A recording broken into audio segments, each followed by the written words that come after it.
Chapter 1. The Frequent Visitor in Room 3. I work at the morgue of a small public hospital on the outskirts of the city.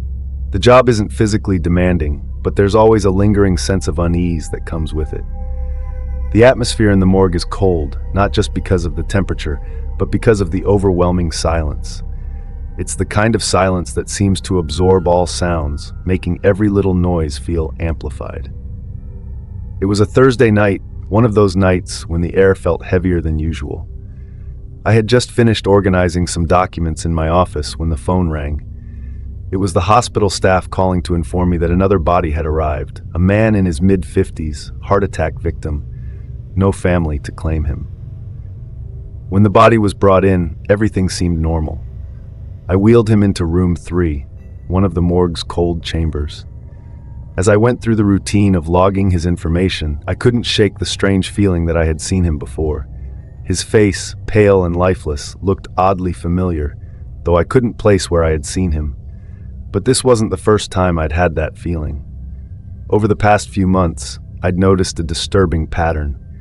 Every few weeks, I would get a new body in that looked eerily like someone who had been in the morgue before. At first, I thought it was just my mind playing tricks on me.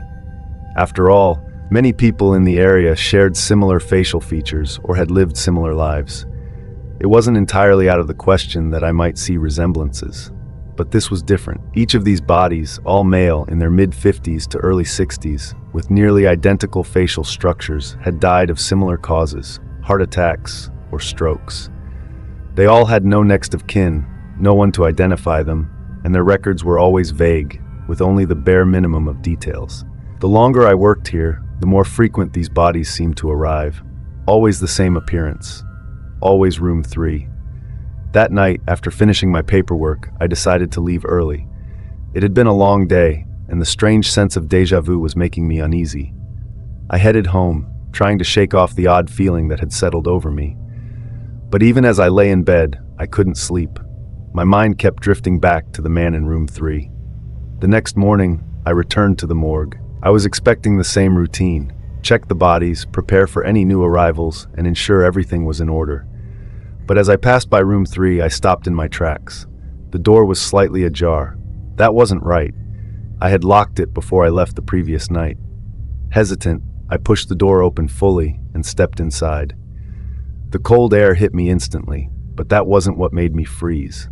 The body that I had wheeled into room 3 last night was sitting upright on the table. I stood there for what felt like an eternity, my mind racing to make sense of what I was seeing. Bodies don't just move, especially not in the condition this man was in. His eyes were wide open, staring directly at me. There was no sign of life in them, just an empty, cold gaze. My heart pounded in my chest as I slowly backed out of the room, trying to process what was happening. I closed the door behind me, my hands trembling. I knew I had to go back in, had to check if it was some kind of hallucination or mistake. I steeled myself, took a deep breath, and opened the door again. The body was lying down again, exactly where I had left it the previous night. His eyes were closed, his face as still as stone. I stood there for a moment, my breath caught in my throat. What had just happened? Had I imagined the whole thing? I checked the room, making sure everything was in place. There was nothing out of the ordinary. The door had been locked when I arrived, and there was no sign that anyone else had entered. I quickly rechecked the paperwork, but everything was in order. There was no logical explanation for what I had just seen. Over the next few days, I tried to forget about it, convincing myself that it had been a product of exhaustion and stress. But every time I walked past room 3, I couldn't shake the feeling that something was watching me from behind the door. And it wasn't just me. Other staff members began to avoid the room, making excuses whenever they were assigned to work near it. There was an unspoken agreement between all of us. Room 3 was different. One night, about a week later, I was working late again. The hospital had been quiet, no new arrivals, and I was catching up on some paperwork when I heard a noise from down the hall. It was faint at first, but unmistakable. A soft, rhythmic tapping, like someone lightly knocking on a door. I froze. The sound was coming from room 3. I slowly made my way down the hall, every step feeling heavier than the last. As I approached the door, the tapping grew louder. My hand hovered over the doorknob, but I couldn't bring myself to turn it. Instead, I stood there, listening, my heart racing in my chest. Then, without warning, the tapping stopped. The sudden silence was deafening. I stood there for what felt like an eternity, waiting for something to happen, but there was nothing. Just cold, empty quiet. I turned and walked back to my office, my legs feeling like lead. I didn't open the door that night, and I didn't return to room 3 until the next morning. When I did finally enter the room, the body was gone. I checked the records, but there was no indication that anyone had come to claim it. It was as if the man had simply disappeared. To this day, I don't know what happened in room 3, but I do know one thing. That room has a history. And whatever is in there, it's not just the bodies of the dead. Chapter 2, The Whispering Man. After what happened in room 3, I couldn't shake the feeling that something more was going on in the morgue, something I couldn't explain. But life moved on, and the day-to-day operations of the hospital continued. New bodies arrived, paperwork was filed, and I did my best to keep my head down and focus on the job. Still, the unease lingered, especially during the night shifts. About a month after the incident with the disappearing body, we received another late-night arrival. This time it was an elderly man, likely in his 70s, who had passed away in his sleep. His medical records indicated he had been battling dementia for years, so his passing was not entirely unexpected. But there was something about him that unsettled me from the moment I saw him. The nurses wheeled him into the morgue, and as usual, I went through the standard procedures, documenting his information, checking his vitals, and preparing him for storage. His name was Robert Jenkins, and unlike the man in room 3, he had family listed in the records, but none had been notified yet. As I worked, I couldn't help but notice that his face seemed animated, not in the sense that it was moving, but in the way his features were fixed, like he was on the verge of saying something. His lips were slightly parted, as if caught in mid-sentence, and his eyes, though closed, gave the impression that they could snap open at any moment. It was an expression I had never seen on a dead body before. Most people passed with a look of peace or pain, but this man looked like he had been interrupted, cut off before he could finish whatever he was trying to say. I pushed the thought out of my mind. After all, I had been on edge since the incident in room 3, and I didn't want my imagination getting the better of me again. I placed Robert into one of the storage units and locked the door, planning to call his family in the morning. Later that night, as I was finishing up, I heard it for the first time, a faint whisper. At first, I thought it was my mind playing tricks on me again, so I ignored it. The morgue was a quiet place, and sometimes the hum of the refrigeration units or the soft shuffle of the ventilation system could sound like distant voices if you weren't paying attention. But the whisper didn't stop. In fact, it grew louder. It was low and raspy, the kind of voice you'd hear from someone who hadn't spoken in a long time. It wasn't clear what was being said, just a constant murmur of indistinguishable words, like someone speaking in the next room. I stopped what I was doing and listened carefully, trying to pinpoint where the sound was coming from. My first instinct was that someone had accidentally been locked inside one of the storage units. It had happened once before, though not on my watch. I quickly checked the log to see who was in which compartment. I hadn't moved anyone but Robert Jenkins that night, so I headed straight to his unit. The whispering grew louder as I approached. I felt a cold sweat break out on the back of my neck. There was no logical explanation for what I was hearing, but I was standing in front of the storage unit, and the whispering was coming from inside. I stood frozen for a moment, debating whether to open the door. Every part of me screamed not to, but the rational side of my brain told me I had to.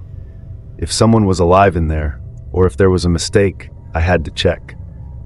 I unlocked the compartment, slid the door open, and was met with the sight of Robert Jenkins lying exactly where I had left him, still and lifeless.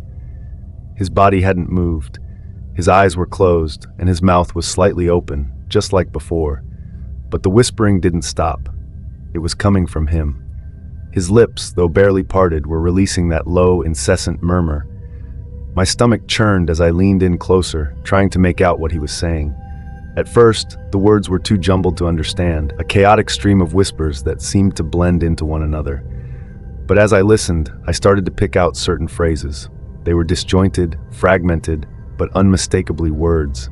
Can't find, no way out, lost. My breath caught in my throat. I pulled back from the body, my heart racing. I couldn't comprehend what was happening.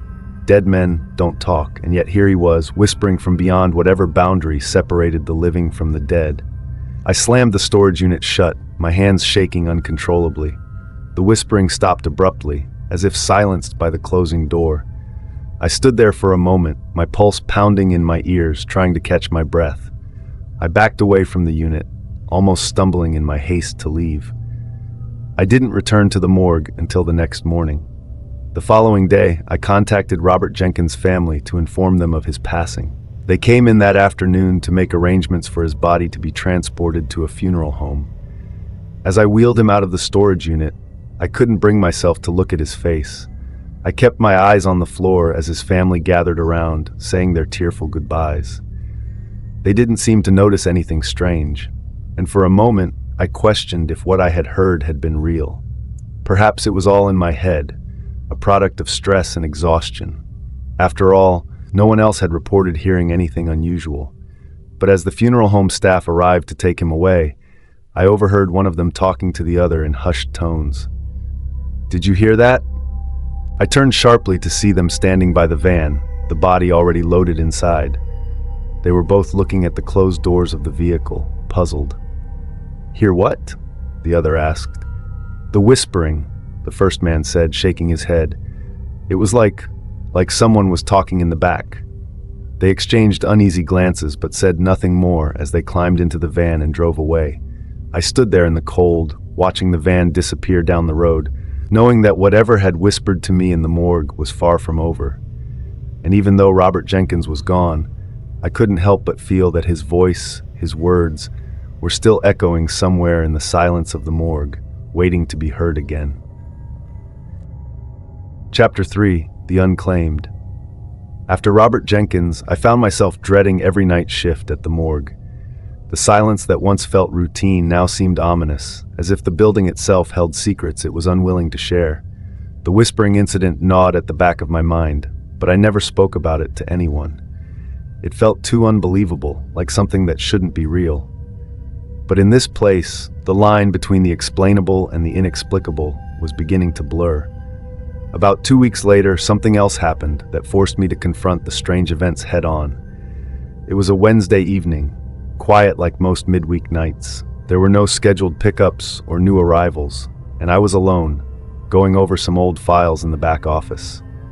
The morgue was dimly lit, as always, with only the faint glow of the overhead lights casting long, eerie shadows across the hallways. Around midnight, I received a call from the hospital's main desk. They informed me that another body was being sent down, an unidentified homeless man who had been found in the park near the hospital. He had no ID, no records, no family. He was just another nameless face, another soul who had slipped through the cracks of society. I sighed, not out of frustration, but a deep sense of sorrow. Unclaimed bodies were always the hardest ones to handle. They were the forgotten ones, with no one left to mourn them.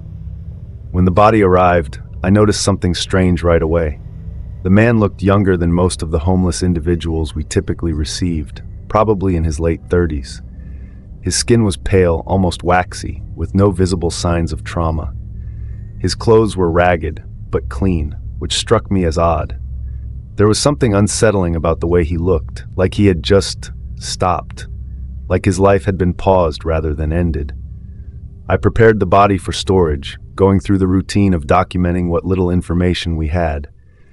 The man had been found with nothing but an old worn-out book in his hands, a small leather-bound journal with no writing on the cover.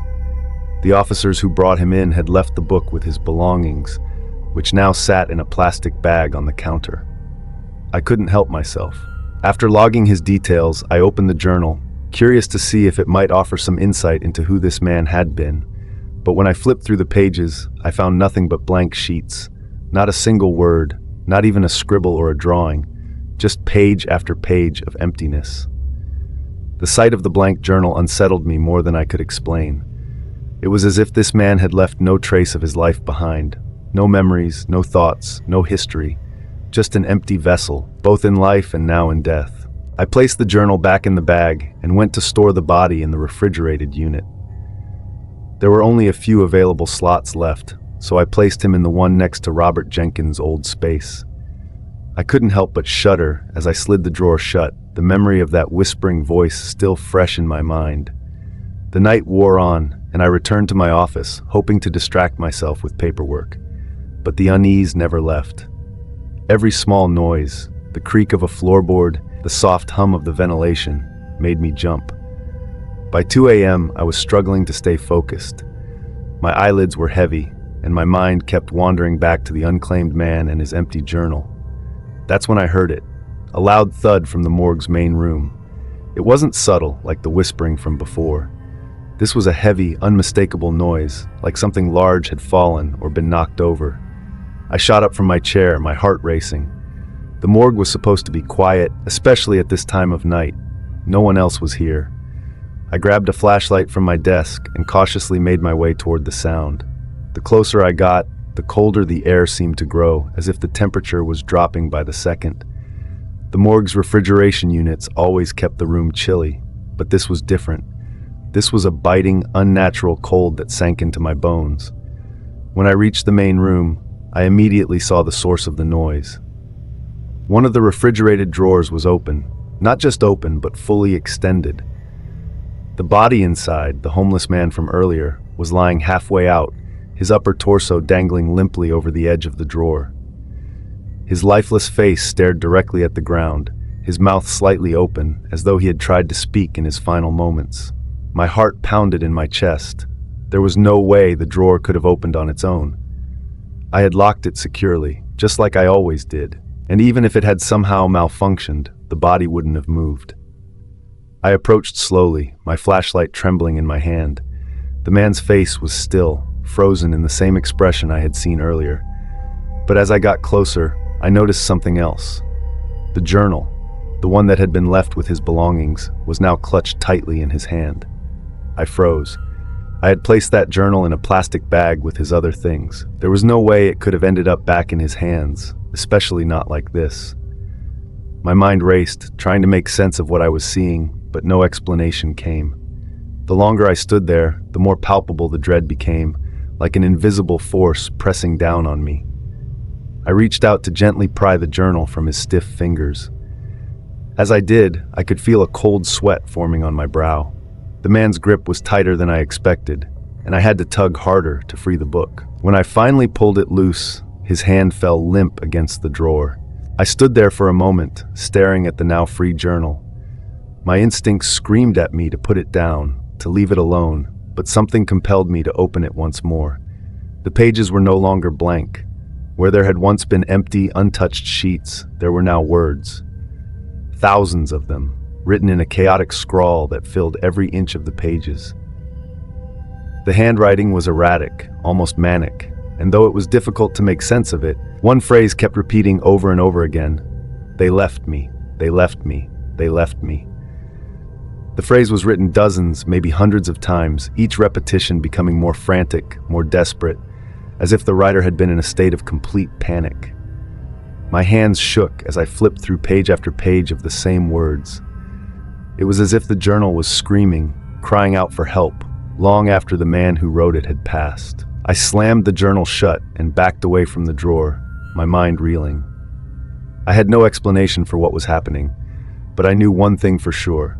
This man, whoever he had not been at peace when he died. I rushed back to my office, locking the door behind me. The journal sat on my desk, but I couldn't bring myself to touch it again. I didn't sleep that night, and when the morning shift arrived, I handed off the morgue duties without a word. The unclaimed body was taken away later that day, and like the man in room 3, he was gone without a trace. But his journal remained, and I knew deep down that whatever torment had consumed him in life hadn't ended with his death. That night, as I left the hospital, I could have sworn I heard a voice echoing faintly behind me, the same words written in the journal.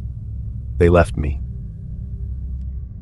Chapter 4: The Empty Space.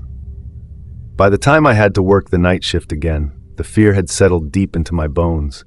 It wasn't just the strange incidents, the whispering man, the unclaimed body with the journal. It was the feeling that something was constantly watching me. I had worked in the morgue long enough to know that death was a quiet, indifferent thing, but recently it felt like death had started paying attention. My colleagues must have noticed how on edge I was, but no one said anything. People who work in places like this don't ask too many questions. You mind your own business and you do your job. Maybe that's why I hadn't told anyone about the strange events. Part of me was still trying to convince myself it was all just in my head. That changed the night we received her. It was a Friday evening, cold and rainy, the kind of weather that made the hospital seem even more isolated than usual. A body was brought in just after 9 p.m., a young woman, no more than 30, who had been found dead in her apartment. There was no sign of foul play. The cause of death was officially undetermined, but her medical history suggested a possible aneurysm or sudden cardiac failure. The kind of death that takes you out without warning. As soon as I saw her, something felt off. She looked, too, perfect. Her skin, though pale, was flawless. No bruises, no blemishes, no signs of the struggle or decay that typically accompany death. Her long black hair was neatly arranged, her lips slightly parted, as though she was about to take a breath. It was as if she had simply lain down for a nap and never woken up. I wheeled her into the morgue and set about preparing her for storage. There was a strange stillness to the room that night, more so than usual. The hum of the refrigeration unit seemed muffled, the soft click of my shoes against the tile floor eerily loud. I tried to focus on my work, but my mind kept drifting back to her face. There was something almost too serene about it. I told myself it was just my imagination. After everything that had happened recently, I was on edge. Maybe I was overthinking things. But when I slid her into the refrigerated drawer, I noticed something that made my blood run cold. The drawer was empty. It should have had the usual cold metal slab waiting to receive the body, but when I opened the compartment, there was nothing. Just a dark, hollow space that seemed to go on forever. For a second, I thought I was seeing things, but as I leaned in closer, the emptiness seemed to pull at me like it wanted to swallow me whole. I stumbled back, my heart racing. This wasn't possible. I had used that drawer countless times before. There was no reason for it to suddenly be gone. But there it was, a yawning void where the compartment should have been. I took a deep breath, trying to calm myself. Maybe it was some kind of optical illusion, a trick of the light. I shone my flashlight into the drawer, expecting the beam to bounce off the metal walls, but the light was swallowed by the darkness. I couldn't see the back of the drawer, couldn't see anything beyond the point where the body should have been placed. I stood there, paralyzed with fear. My mind raced, trying to come up with a rational explanation. But there wasn't one. This was something otherworldly, something that had no place in the cold, clinical reality of the morgue. Against my better judgment, I reached out and touched the edge of the drawer. The metal was cold, as it should be. But the space inside, it was like touching nothingness. My fingers met no resistance, no bottom, no surface, just an infinite, consuming emptiness. I yanked my hand back, my breath coming in shallow gasps. This couldn't be happening. I was losing my grip on reality. I had to close it. I had to shut the drawer, lock it, and pretend this never happened. But before I could move, something changed. The emptiness shifted. It was subtle at first, like a ripple in the air. But then, out of the darkness, I saw something move. At first, it was just a faint shadow, barely distinguishable from the void itself.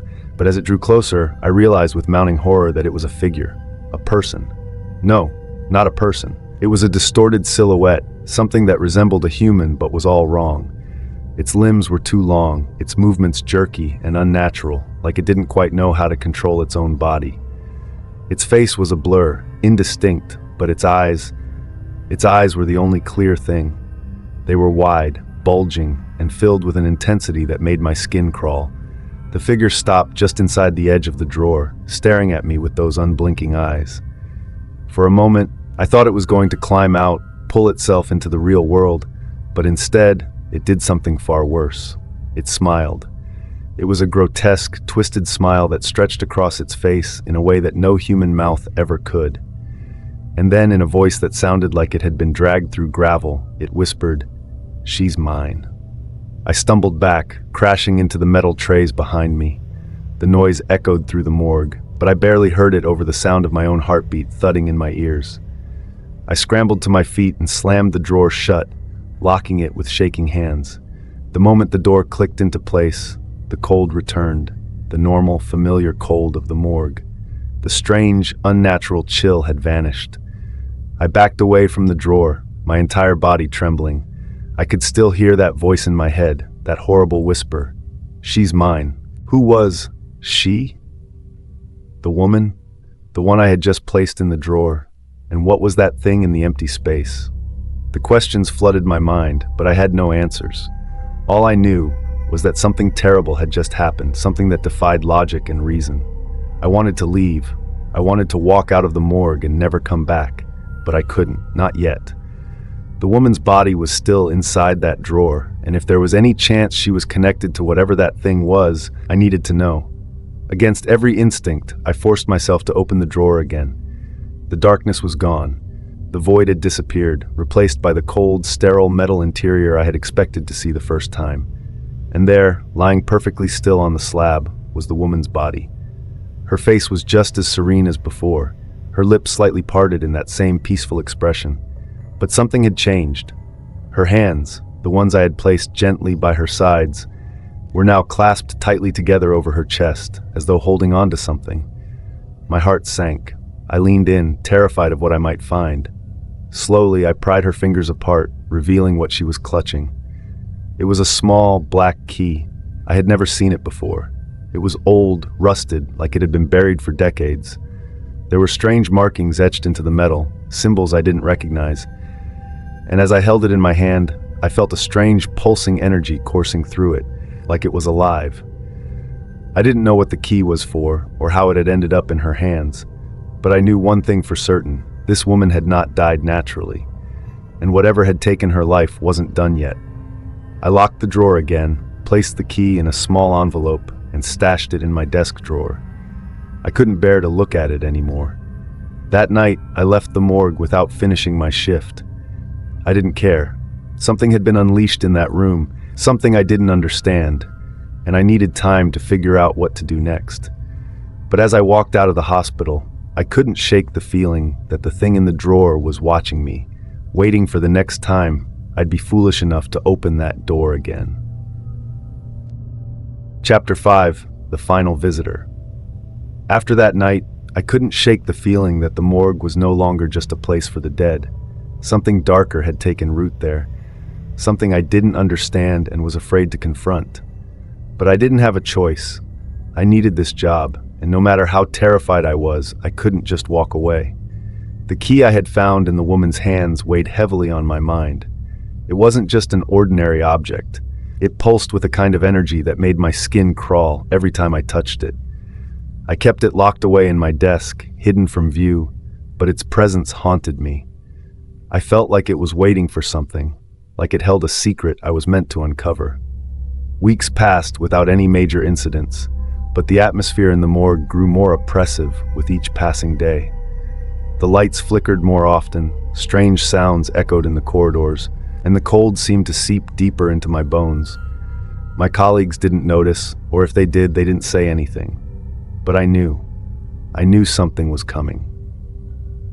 One evening, after an unusually quiet shift, I found myself alone in the morgue once again.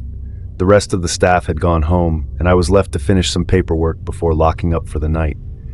The key sat in the drawer beside me, a constant reminder of the strange events that had unfolded. I tried to focus on the paperwork, but my mind kept drifting back to the key and the mysterious woman. I hadn't been able to find any information about her. No records, no next of kin, no medical history that explained how or why she had died. It was as if she had simply appeared out of nowhere, only to vanish into the morgue's cold storage. It was nearing midnight when I heard a sound that stopped me in my tracks. A soft knock coming from the direction of the refrigerated drawers. At first, I thought I was imagining it. The morgue was filled with strange noises, creaks, clicks, the distant hum of machinery. But this was different. It was deliberate, rhythmic. A slow, steady tap, tap, tap that sent chills down my spine. I stood up, my heart pounding in my chest. The sound grew louder, more insistent, as if someone or something was knocking from inside one of the drawers. I knew I shouldn't go near it. Every instinct in my body screamed at me to turn around and leave, to forget I had ever heard it. But I couldn't. I had to know. I grabbed my flashlight and made my way toward the source of the noise. The morgue was dark, the overhead lights casting long shadows that seemed to twist and stretch in unnatural ways. The sound grew louder with each step, and soon I found myself standing in front of the same drawer where I had placed the young woman's body weeks before. The knocking stopped. For a long moment, I stood there in silence, my hand hovering over the handle of the drawer. I didn't want to open it. I knew I shouldn't, but some unseen force compelled me to. I unlocked the drawer and pulled it open. To my shock, it was empty. The woman's body was gone. I staggered back, my mind racing. There was no way the body could have been moved without me knowing. I was the only one on duty, and the morgue's records showed no transfers, no autopsies, no scheduled removals. The slab was bare, as if she had never been there at all. But then I noticed something else. In the center of the slab, where her body should have been, was the key. The same rusted, black key I had found clutched in her hands that night. The same key I had locked away in my desk. I reached out with trembling fingers and picked it up. The moment I touched it, a cold shock ran through my body, and I felt a presence, something dark, something watching me. The air around me seemed to thicken, the room growing impossibly colder. Suddenly, the lights flickered and went out, plunging the morgue into darkness. I fumbled for my flashlight, my heart racing in the pitch black. When I finally clicked it on, the beam of light cut through the darkness, illuminating the rows of drawers. And then I saw it. Standing at the far end of the room, just at the edge of the light, was a figure. It was the woman. She stood there perfectly still, her black hair hanging down over her face, her arms limp at her sides. Her hospital gown was torn and stained, but her face, that same serene, almost peaceful expression, remained unchanged. For a moment, I couldn't move. My mind was frozen in terror. She shouldn't be there. She was supposed to be dead. Slowly, she began to move toward me. Her movements were slow, deliberate, as if she was being pulled by invisible strings. Her bare feet made no sound on the cold tile floor, but I could feel her presence growing stronger with every step she took. I backed away, my flashlight trembling in my hand. "Stay back," I whispered, though I knew it was futile. She didn't stop. She kept coming, her eyes locked on mine, that same eerie smile playing on her lips. And then she spoke. "You have the key," she said, her voice soft, almost a whisper. "You have to let him out." I shook my head, my back pressed against the wall. "What are you talking about? Let who out?" She stopped a few feet in front of me, her eyes burning into mine.